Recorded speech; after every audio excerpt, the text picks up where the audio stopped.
சுதந்திர போராட்ட காலத்தின் போது முஸ்லிம் லீகில் இருந்த அதே சிந்தனை காங்கிரஸ் கட்சி தேர்தல் அறிக்கையிலும் பிரதிபலிக்கிறது என பிரதமர் மோடி கூறியுள்ளார். திருச்சியில் நாளை பாஜக தேசிய தலைவர் J P Nadda road show செல்ல திட்டமிடப்பட்டிருந்தது. திருச்சி காந்தி மார்க்கெட் முதல் மலைக்கோட்டை வரை பாஜக தேசிய தலைவர் J P Nadda road show செல்ல அனுமதி கேட்டு போலீசார் மற்றும் மாவட்ட தேர்தல் அலுவலரிடம் விண்ணப்பிக்கப்பட்டது. ஆனால் சமயபுரம் மாரியம்மன் பூச்சொரிதல் விழாவை காரணம் காட்டி அனுமதி மறுத்துவிட்டனர். மாற்றுப்பாதையை தேர்ந்தெடுக்கும்படி அறிவுறுத்தியுள்ளனர். மீண்டும் மோடி வேண்டும் மோடி என நாடே கூறி வருகிறது. எங்கள் கூட்டணிக்கு பிரதமர் வேட்பாளர் மோடி என கூற முடியும். இந்தியா கூட்டணியின் பிரதமர் வேட்பாளர் யார் என சொல்ல முடியுமா என பிரச்சாரத்தில் மத்திய அமைச்சர் ஸ்மிருதி இரானி கேள்வி எழுப்பினார். தமிழகத்தில் பெண்கள் வரலாற்றில் ஒரு இமாலய புரட்சி. திமுக ஆட்சி வழங்கிய இடஒதுக்கீடுகளின் மூலம் தமிழக நிர்வாக ஆளுமையில் பெண்கள் உள்ளனர் என முதல்வர் ஸ்டாலின் தெரிவித்தார். திமுக கூட்டணியில் இடம்பெற்றுள்ள இந்திய கம்யூனிஸ்ட் கட்சி மற்றும் மதிமுகவின் தேர்தல் அறிக்கையை அந்தந்த கட்சி தலைவர்கள் வெளியிட்டனர். திருச்சியில் அதிமுக வேட்பாளர் கருப்பையாவை ஆதரித்து அதிமுக பொதுச் செயலாளர் எடப்பாடி பழனிசாமி வாக்கு சேகரித்தார். திமுகவுடன் சேர்ந்து அதிமுக சின்னத்தை முடக்க சிலர் சதி செய்தனர். ஆனால் அது வெற்றி பெறவில்லை என பேசினார். விழுப்புரம் மாவட்டம் விக்கிரவாண்டி தொகுதி எம்எல்ஏ புகழேந்தி உடல்நலக்குறைவால் இன்று காலமானார். அவருக்கு வயது 71. நேற்று முதல்வர் ஸ்டாலின் பிரச்சார பொதுக்கூட்டத்தில் பங்கேற்ற அவருக்கு மூச்சுத் திணறல் ஏற்பட்டது. முண்டியம்பாக்கம் அரசு ஹாஸ்பிட்டலில் அட்மிட் செய்யப்பட்ட அவர் இன்று காலை சிகிச்சை பலனின்றி இறந்தார்.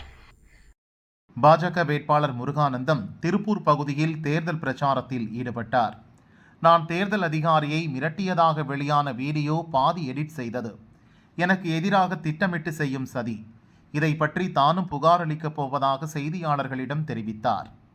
விளையாட்டு அமைச்சர் உதயநிதிக்கு விளையாட்டுத்துறையை சரியாக கொடுத்துள்ளனர். பிரதமரை 29 பைசா என்று கூறுகிறார். நாங்கள் உதயநிதியை ட்ரக் உதயநிதி என்றுதானே சொல்ல வேண்டும் என பாரதிய ஜனதா எம்எல்ஏ வானதி கூறினார். வாரிசு அரசியலால் நன்றாக உழைக்கும் தொண்டர்கள் புறக்கணிக்கப்படுகின்றனர். சமூக நீதி பற்றி பேச திமுகவுக்கு தகுதி இல்லை என்றும் தெரிவித்தார். காங்கிரஸ் கட்சியின் தேர்தல் அறிக்கையை படிக்கும்போது ஜாதி, இனம், மொழி வெறியை தூண்டி அரசியல் நடத்தி வரும் இண்டி கூட்டணியில் உள்ள குடும்ப அரசியல் நடத்தும் மாநில கட்சிகளின் தேர்தல் அறிக்கையின் தொகுப்பு போல உள்ளது. தேசிய கட்சியாக இருந்த காங்கிரஸ் இன்று மாநில கட்சியாக சுருங்கிவிட்டது என பாரதிய ஜனதா எம்எல்ஏ வானதி தனது அறிக்கையில் தெரிவித்தார். எதிர்க்கட்சி தலைவர்களை மிரட்டி அவர்களை கட்சியில் சேர்க்க அனைத்து யுத்திகளையும் பாரதிய ஜனதா பயன்படுத்துகிறது என காங்கிரஸ் எம்பி சோனியா கூறியுள்ளார். மாநிலத்திலும் மத்தியிலும் ஒத்த கருத்துடைய கட்சியுடன் கூட்டணி அமைவது அபூர்வம். காங்கிரஸ் கட்சியின் தேர்தல் அறிக்கை இன்றைய இந்தியாவின் அவல நிலையை படம் பிடித்து காட்டுவது போல் உள்ளது. திமுகவின் தேர்தல் அறிக்கைகளில் கூறிய வாக்குறுதிகள் அனைத்தும் இந்தியா கூட்டணி வெற்றி பெற்றதும் நிறைவேற்றப்படும் என செய்தியாளர்களிடம் சிதம்பரம் பேசினார். திருவள்ளூர் தனித்தொகுதியில் போட்டியிடும் தேமுதிக வேட்பாளர் நல்லதம்பியை ஆதரித்து பிரேமலதா பிரச்சாரம் செய்தார்.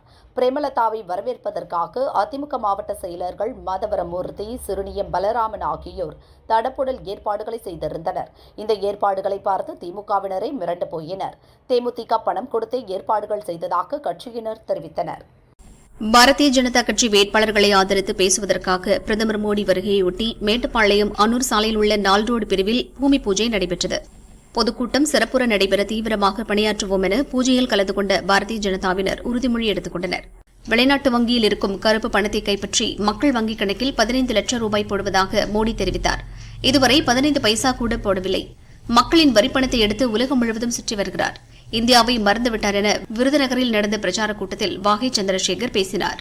கச்சத்தீவு இலங்கைக்கு தாரை வார்க்கப்பட்டது. அப்போதே திமுக சார்பில் அதற்கு எதிர்ப்பு தெரிவிக்கப்பட்டது. இந்தியாவின் ஒரு பிடி மண்ணை கூட இலங்கைக்கு விட்டுத்தர மாட்டோம். நீதிமன்றம் மூலம் கச்சத்தீவை மீட்க முதல்வருடன் சேர்ந்து முயற்சி எடுக்கப்படும் என மதிமுக பொதுச் செயலாளர் வைகோ தெரிவித்தார்.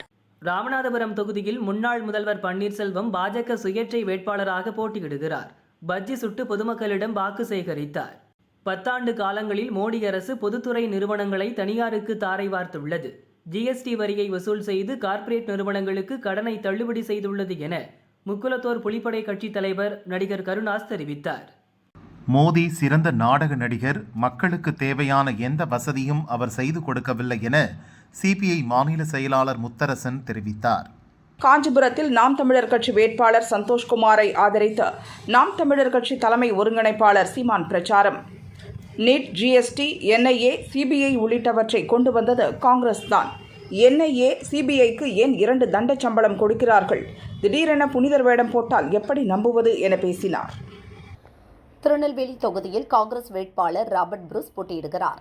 தேர்தல் செலவை திமுக ஏற்றுக்கொள்ளும் என்ற எதிர்பார்ப்பில் அவர் உள்ளார். அண்மையில் நடந்த காங்கிரஸ் ஆலோசனைக் கூட்டத்தில் மேலிட பொறுப்பாளர் தங்கபாலு பேசுகையில், அனைத்து பணிகளையும் திமுகவினர் மேற்கொள்வர், காங்கிரசார் அவர்களை பின்தொடர்ந்தால் போதுமானது, நீங்களாக எதையும் செய்ய வேண்டாம் என கூறியுள்ளார். இதனால் காங்கிரசார் அப்செட் ஆகியுள்ளனர். கள்ளக்குறிச்சி திமுக வேட்பாளர் மலையரசனை ஆதரித்து ஏந்தல் கிராமத்தில் திமுகவினர் வாக்கு சேகரித்தனர். அவர்களிடம் இளைஞர் முத்து என்பவர் அடிப்படை வசதிகள் ஏதும் செய்யவில்லை என கேள்வி கேட்டார்.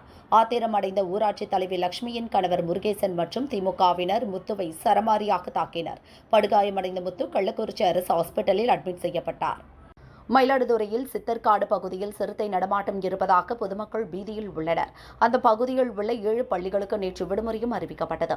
இந்நிலையில் இன்று காலை மயிலாடுதுறை ரயில் நிலைய குட்ஸ் யார்ட் பிளாட்பாரத்தில் நின்ற ஆட்டை சிறுத்தை கடித்துக் கொன்றது. சிறுத்தையை பிடிக்க முதுமலையில் இருந்து 2 பேர் அழைத்து வரப்பட்டனர். ஹோசூர் ஜூஜுவாடி சோதனைச் சாவடி அருகே கர்நாடகாவிலிருந்து வந்த கூரியர் சர்வீஸ் வண்டியை தேர்தல் பறக்கும் படையினர் சோதனை செய்தனர். 69 பெட்டிகளில் தங்க நகைகள் இருந்ததையும் அதில் உரிய ஆவணங்களின்றி 24 பெட்டிகள் இருந்ததை கண்டறிந்தனர். 15 கோடி ரூபாய் மதிப்பிலான 30 கிலோ தங்கத்தை அதிகாரிகள் பறிமுதல் செய்தனர். சேலம் மாவட்டம் புதுப்பேட்டை தொடக்க வேளாண் உற்பத்தியாளர் விற்பனை கூட்டுறவு சங்கத்தில் மஞ்சள் ஏலம் விடப்பட்டது.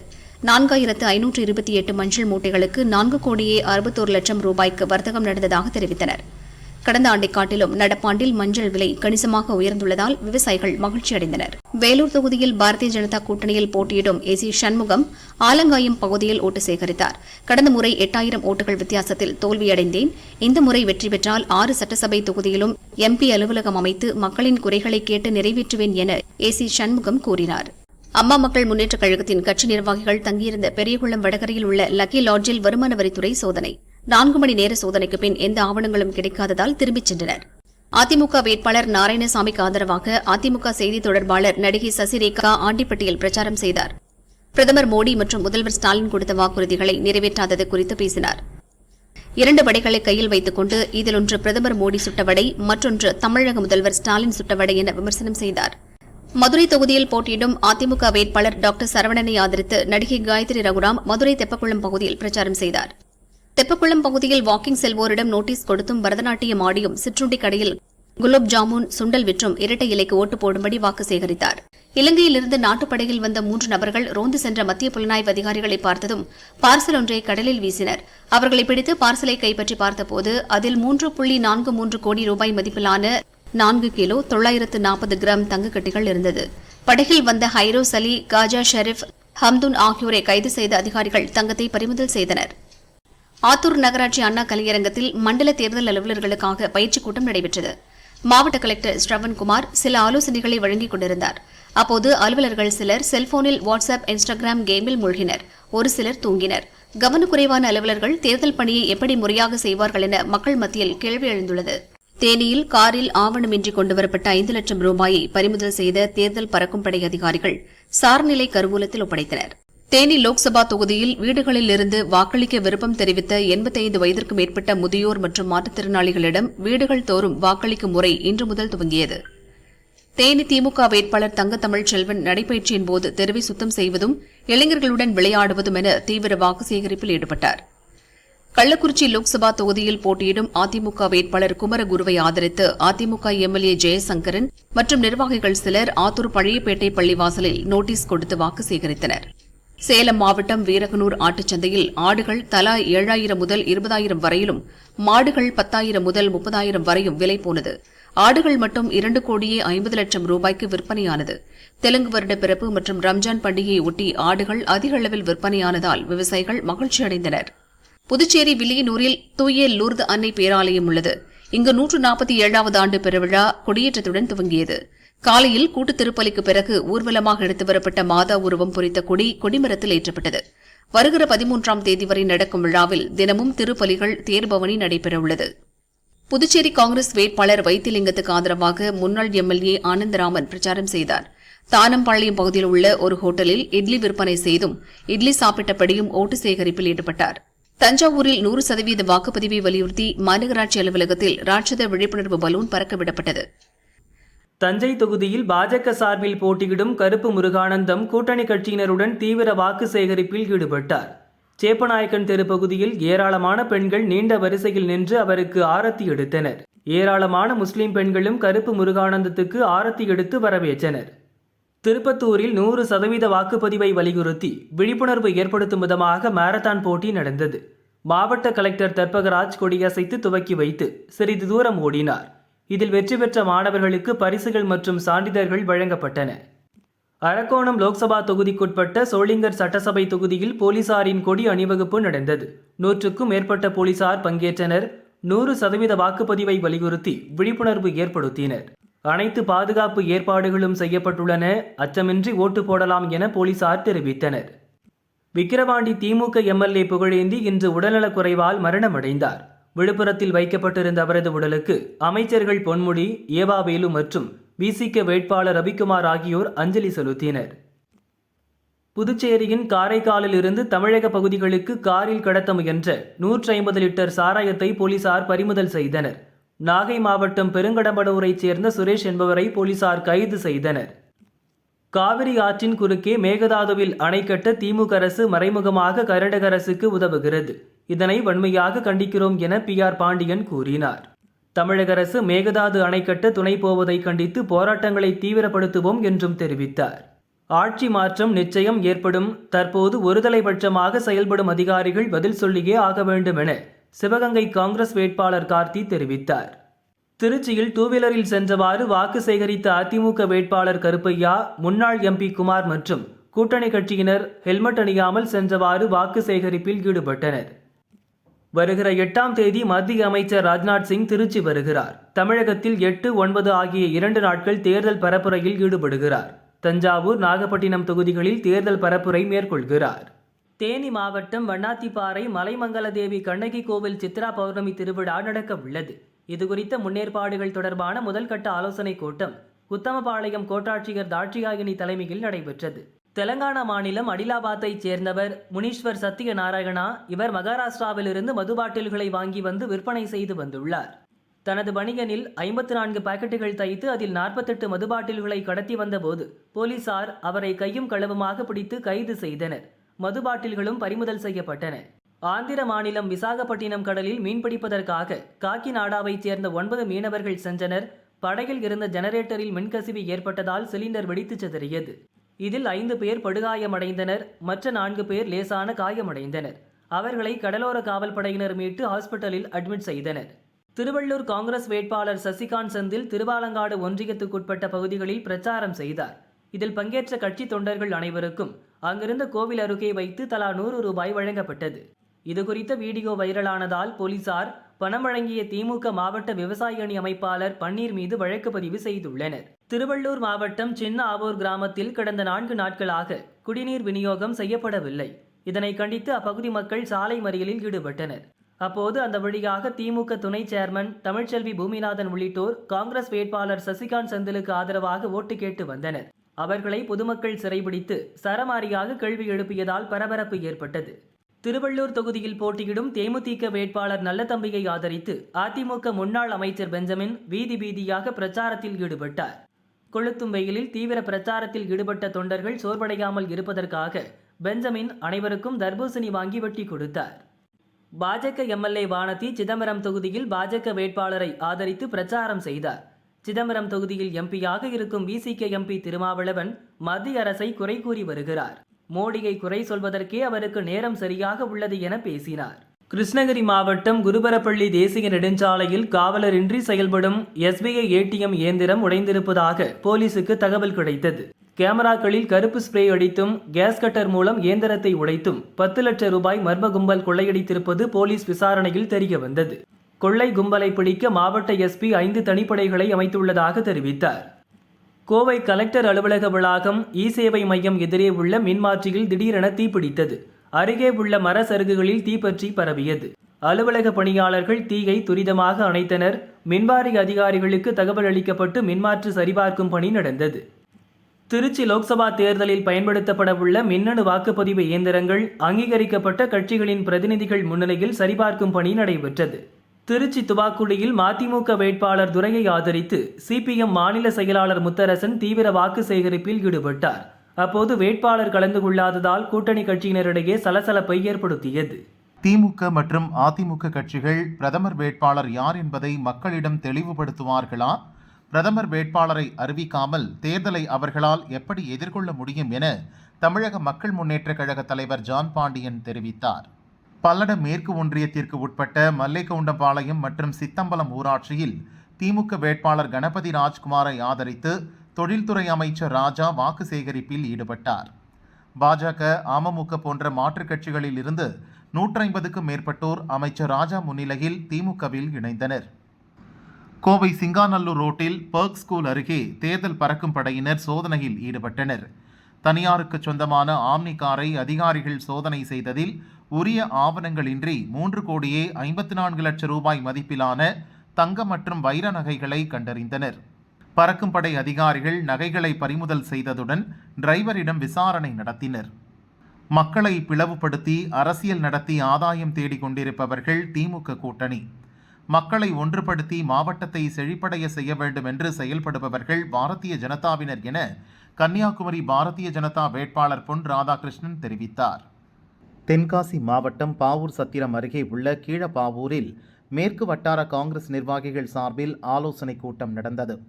திமுகவினருடன் சேர்ந்து தேர்தல் பணிகளை செய்ய மாட்டோம் என்பன உள்ளிட்ட தீர்மானங்கள் நிறைவேற்றப்பட்டது. திண்டுக்கல் பாமக வேட்பாளர் திலகபாமா பக்தர்களுக்கு பஞ்சாமிர்தம் விற்பனை செய்தும் குதிரை வண்டி ஓட்டியும் பொதுமக்களிடம் வாக்குகள் சேகரித்தார். நிலக்கோட்டை அம்மைநாயக்கனூர் முத்துமாரியம்மன் கோயில் பங்குனி திருவிழாவில் இரு தரப்பினரிடையே முன்பகை காரணமாக பயங்கர மோதல் ஏற்பட்டது. போலீசார் தடியடி நடத்தி கலவரத்தை கட்டுக்குள் கொண்டு வந்தனர். மீனவர்கள் கையில் துப்பாக்கி கொடுங்கள், நாங்களா இல்லை இலங்கை இராணுவமா என்று பார்த்து விடுகிறோம் என புதுச்சேரி அதிமுக மாநில செயலாளர் அன்பழகன் பிரச்சாரத்தில் ஆவேசமாக பேசினார்.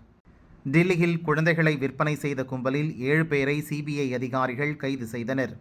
விசாரணையில் இவர்கள் போலி ஆவணங்களை தயாரித்து 4 லட்சம் முதல் 6 லட்சம் ரூபாய் வரை விலை வைத்து குழந்தைகளை விற்றது தெரிய வந்துள்ளது. தமிழகத்தில் அடுத்த 2 நாட்களுக்கு வெப்ப அலை வீசக்கூடும் என சென்னை வானிலை ஆய்வு மையம் தெரிவித்துள்ளது. நீதிபதிகள் மற்றும் வழக்கறிஞர்கள் அரசியல் அமைப்புக்கு மட்டுமே விசுவாசமாக இருக்க வேண்டும் என நீதிபதிகள் வழக்கறிஞர்களுக்கு சுப்ரீம் கோர்ட் தலைமை நீதிபதி சந்திரசூட் அறிவுறுத்தியுள்ளார். மக்களை சந்திப்பவர்கள்தான் அமைச்சராக இருந்து அதிகாரத்தை செலுத்த வேண்டும். தோற்றவர்கள் ஏதாவது ஒரு மாநிலத்திற்கு போய் ராஜ்யசபா எம்பியாக ஆகி அதிகாரத்தை செலுத்தக்கூடாது என நாம் தமிழர் கட்சி தலைமை ஒருங்கிணைப்பாளர் சீமான் கூறினார். நீலகிரி தொகுதிக்கு உட்பட்ட அருவங்காடு பகுதியில் அதிமுக வேட்பாளர் லோகேஷ் தமிழ்செல்வன் நிர்வாகிகளுடன் டீ ஆற்றி கொடுத்தும் பாரம்பரிய நடனமாடியும் ஓட்டு சேகரித்தார். பாஜக வேட்பாளர் முருகன் ஓவேலி பெரியசூண்டி பகுதியில் பிரச்சாரம் மேற்கொண்டார். இப்பகுதி மக்களை திமுக, அதிமுகவினர் புறம் தள்ளிவிட்டனர். தாயகம் திரும்பிய தமிழ் மக்களின் வேலைவாய்ப்புக்காக டான்டி நிறுவனம் துவங்கப்பட்டது. திமுக ஆட்சிக்கு வந்த பின் டான்டி நிறுவனத்தை வனத்துறையினரிடம் ஒப்படைத்தது. இதனால் தொழிலாளர்கள் பாதிக்கப்பட்டனர். அவர்கள் வாழ்வில் பாரதிய ஜனதா ஒளியேற்றும் என பேசினார். மேற்கு வங்க மாநிலத்தில் குண்டுவெடிப்பு காரணமாக விசாரணைக்காக சென்ற என்ஐஏ அதிகாரிகள் மீது தாக்குதல் நடத்தப்பட்டுள்ளது. அப்பகுதி பெண்கள் உள்ளிட்டோர் ஒன்று திரண்டு அதிகாரிகள் வந்த காரின் கண்ணாடியை உடைத்தனர். ஏஐ தொழில்நுட்பத்தின் மூலம் இந்திய லோக்சபா தேர்தலில் குழப்பம் விளைவிக்க சீனா சதித்திட்டம் தீட்டியிருப்பதாக ஒரு திடுக்கிடும் தகவல் வெளியாகியிருக்கிறது. கோவை லோக்சபா தொகுதி மருதமலை பகுதியில் அதிமுக வேட்பாளர் சிங்கை ராமச்சந்திரன் பிரச்சாரம் செய்தார். திமுக என்றால் பொய்தான். மோடியின் வாக்கு 10 பைசாவிற்கு பிரயோஜனம் இல்லை. மோடிக்கு நமது மக்கள் மொழி மற்றும் கலாச்சாரம் தெரியுமா? அவருக்கு தெரிந்தது எல்லாம் குஜராத், மகாராஷ்டிரா தான். எனக்கு ஃபோன் செய்தால் எடுப்பேன், மிஸ்டு கால் இருந்தாலும் கூப்பிடுவேன் என பேசினார். மயிலாடுதுறை மாவட்டம் சீர்காழி வருசப்பத்து பகுதியில் 2 வீலர்கள் நேருக்கு நேர் மோதியதில் 4 வயது குழந்தை உட்பட 2 சம்பவ இடத்திலேயே இறந்தனர். தஞ்சை பெரிய கோவில் கட்டிடம் இடிமின்னல் தாக்குதலால் பாதுகாப்பாக உள்ளதா என தொல்லியல் துறை அதிகாரிகள் ஆய்வு செய்தனர். இடி தாங்கி உரிய முறையில் செயல்படுகிறதா எனவும் ஆய்வு செய்தனர். கேரளாவில் பாரதிய ஜனதா கட்சியின் வகுப்புவாத அரசியலை மார்க்சிஸ்ட் கம்யூனிஸ்ட் கட்சி வேரூன்ற அனுமதிக்க மாட்டோம். பாரதிய ஜனதா கட்சி ஒரு இடத்தில் கூட வெற்றி பெறாமல் பார்த்துக்கொள்வோம் என கேரள முதல்வர் பினராயி விஜயன் செய்தியாளர்களிடம் பேசினார். கள்ளக்குறிச்சி மாவட்டம் கல்லமேட்டைச் சேர்ந்த 104 வயது வாக்காளர் சின்னம்மாளை நேரில் சந்தித்து உதவி தேர்தல் நடத்தும் அலுவலர் வாழ்த்து தெரிவித்தார். என் உயிர் இருக்கும் வரை வாக்களிப்பேன் என மூதாட்டி உறுதியளித்தார். திமுக முன்னாள் அமைச்சர் ஆலடி அருணா வெட்டி படுகொலை செய்யப்பட்டது. கராத்தே செல்வின் படுகொலை குறித்து அமைச்சர் அனிதா ராதாகிருஷ்ணன் பிரச்சாரத்தில் பேசியது சர்ச்சையாகி வைரலாகி வருகிறது. தெலங்கானா, சத்தீஸ்கர் மாநில எல்லையில் மாவோயிஸ்டுகளுக்கும் போலீசாருக்கும் இடையே துப்பாக்கிச் சூடு நடந்தது. இந்த துப்பாக்கிச் சூட்டில் 3 மாவோயிஸ்டுகள் கொல்லப்பட்டனர். 3 AK-47 துப்பாக்கிகள் மற்றும் வெடிபொருட்கள் கண்டெடுக்கப்பட்டது. சித்திரை திருவிழாவில் கள்ளழகர் மீது பாரம்பரிய முறையில் தண்ணீர் பீய்ச்சி அடிக்க நாளை முதல் 20ஆம் தேதி வரை முன்பதிவு செய்து கொள்ளலாம் என மதுரை கலெக்டர் சங்கீதா அறிவித்துள்ளார். வேலூர் மாவட்டம் விண்ணம்பள்ளி கிராமத்தில் பழமை வாய்ந்த அகிலாண்டேஸ்வரி உடனுரை அகதீஸ்வரர் கோயில் உள்ளது. இந்த கோயிலில் பங்குனி மாதம் 23ஆம் தேதி முதல் சித்திரை 1ஆம் தேதி வரை சிவபெருமான் திருமேனியில் சூரிய ஒளி கதிர்கள் படுகின்றன. நேற்று காலை முதல் சூரிய ஒளி பட்டது. இந்த அதிசய நிகழ்வை காண ஏராளமான பக்தர்கள் கோயிலில் குவிந்தனர். தஞ்சை பெரிய கோயிலில் சித்திரை பெருவிழா கொடியேற்றத்துடன் இன்று துவங்கியது. முன்னதாக கொடிமரத்திற்கு பால், சந்தனம், தயிர் உள்ளிட்ட பொருட்களால் சிறப்பு அபிஷேகம் செய்யப்பட்டது. பின்னர் சிவச்சாரியார்கள் வேத மந்திரங்கள் முழங்க கொடிமரத்தில் கொடியேற்றப்பட்டது. திரளான பக்தர்கள் பங்கேற்று சாமி தரிசனம் செய்தனர். 18 நாட்கள் திருவிழா நடைபெறும். சிகர நிகழ்ச்சியான தேரோட்டம் வருகின்ற 20ஆம் தேதி நடக்கிறது. திருவாரூர் மாவட்டம் மன்னார்குடியில் உள்ள ராஜகோபால சுவாமி கோயிலில் பங்குனி திருவிழா நடக்கிறது. முக்கிய விழாக்களில் ஒன்றான தங்க சூரிய பிரபை வாகனத்தில் ராஜகோபால சுவாமி வேணுகோபாலன் அலங்காரத்தில் குழல் ஊதும் கண்ணனாக எழுந்தருளி வீதி உலா வந்தார். பல்லாயிரக்கணக்கான பக்தர்கள் பங்கேற்று சாமி தரிசனம் செய்தனர். கரூர் தாந்தோன்றிமலை முத்துமாரியம்மன் கோயிலில் 24ஆம் ஆண்டு பூச்சொரிதல் விழா வெகு விமரிசையாக நடைபெற்றது. பல்வேறு வண்ண மலர்களால் அலங்கரிக்கப்பட்ட அம்மனை வீதி உலா அழைத்து சென்றனர். ஏராளமான பக்தர்கள் சுவாமியை தரிசனம் செய்தனர். கோவை சித்தாபுதூர் ஐயப்பன் கோயிலில் வரும் 12ஆம் தேதி ஆராட்டு விழா நடக்க உள்ளது.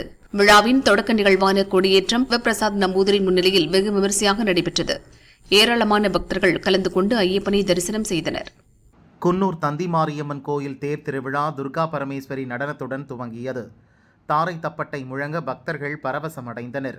முக்கிய வீதிகளில் உலாவந்த மாரியம்மனை திரளான பக்தர்கள் கண்டு தரிசனம் செய்தனர். தஞ்சை பெரிய கோவிலில் உத்தரப்பிரதேச மாநிலம் ஜகத்குரு சங்கராச்சாரியார் சுவாமி ஸ்ரீ வாசுதேவானந்த சரஸ்வதி மகாராஜ் சுவாமி தரிசனம் செய்தார். சனி பிரதோஷத்தை முன்னிட்டு சதுரகிரி சுந்தர மகாலிங்க கோயிலில் சிறப்பு வழிபாடு நடந்தது. சுந்தர மகாலிங்க சுவாமி சிறப்பு அலங்காரத்தில் பக்தர்களுக்கு காட்சியளித்தார். ஏராளமான பக்தர்கள் தரிசனம் செய்தனர். ஈரோடு மாவட்டம் பெரிய மாரியம்மன் மற்றும் அதன் வகையறாவைச் சேர்ந்த சின்ன மாரியம்மன், காரவாய்க்கால் மாரியம்மன் கோயில்களில் குண்டம் மற்றும் தேர் திருவிழா கடந்த 19ஆம் தேதி துவங்கியது. திருவிழாவின் நிறைவாக கம்பம் பிடுங்கும் நிகழ்ச்சி நடந்தது. பக்தர்கள் மஞ்சள் நீராடி முக்கிய வீதிகளில் உலா வரும் 3 கம்பங்கள் மீது கல், உப்பு, மிளகு தூவி வழிபட்டனர்.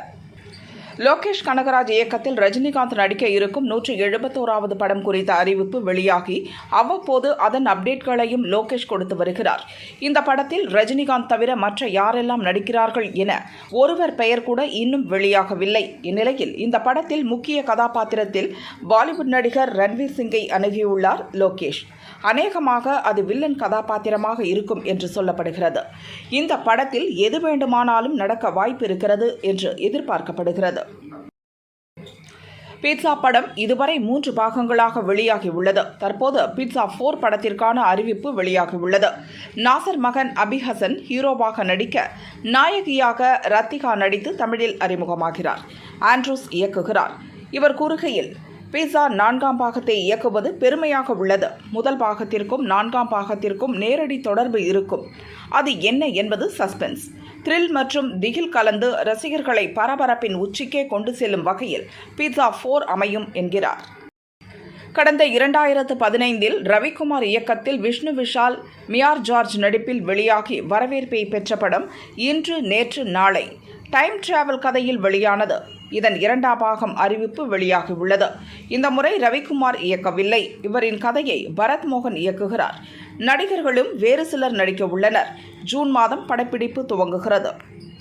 ஒரே கதையை காப்பியடித்த சில தமிழ் படங்கள் ஒரே சமயத்தில் வெளியான வரலாறும் இருக்கிறது. பிரசாந்த் நடித்த ஜோடி, சூர்யா நடித்த பூவெல்லாம் கேட்டுப்பார் ஆகிய 2 படங்களின் கதையும் ஒன்றுதான். இப்போது அடுத்த காப்பி படமாக அடுத்த வாரம் வெளியாக இருக்கும் டியர் படம் இருக்க போகிறது. கடந்த வருடம் வெளிவந்த குட் நைட் படத்தின் கதையும் இந்த டியர் படத்தின் கதையும் ஒன்றுதான். அதில் குரட்டை விடும் கதாநாயகன், இதில் குரட்டை விடும் கதாநாயகி என்பதுதான் வித்தியாசம். பிளஸ்ஸி இயக்கத்தில் பிருத்திவிராஜ், அமலாபால் நடிப்பில் மார்ச் 28இல் வெளியான படம் ஆடு ஜீவிதம். இப்படம் வெளியான ஒரு வாரத்தில் 100 கோடி ரூபாய் வசூலை கடந்துள்ளது. மலையாளத்தில் இந்த ஆண்டில் மட்டும் பிரேமலு, மஞ்சுமேல் பாய்ஸ், ஆடு ஜீவிதம் ஆகிய 3 படங்கள் 100 கோடி ரூபாய் வசூலை கடந்துள்ளன. இப்படத்துடன் சேர்த்து மலையாளத்தில் 100 கோடி வசூலை கடந்த படங்களின் எண்ணிக்கை 6ஐ கடந்துள்ளது. தமிழ் சினிமாவின் அதிரடி கலைஞர் என பெயர் எடுத்தவர் டி. ராஜேந்தர். இயக்கம், இசை, நடிப்பு என அவரது பயணம் மகத்தானது. ஆனாலும் இன்றைய இளம் தலைமுறை ரசிகர்கள் மத்தியில் அவர் ஒரு ட்ரோல் மெட்டீரியலாக பார்க்கப்படுகிறார். டி. ராஜேந்தர் வசனம் ஒன்றை வைத்து பாலிவுட் நடிகை வித்யா பாலன் ரீல்ஸ் வீடியோ பதிவிட்டது ஆச்சரியத்தை ஏற்படுத்தியுள்ளது.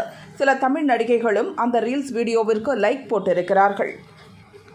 தனுஷ் தனது 50வது படமாக ராயன் படத்தை இயக்கி நடித்துள்ளார். S.J. சூர்யா, சந்தீப் கிஷன், காளிதாஸ் ஜெயராம், செல்வராகவன், பிரகாஷ் ராஜ், துஷரா விஜயன், அபர்ணா பாலமுரளி ஆகியோரும் நடித்துள்ளனர்.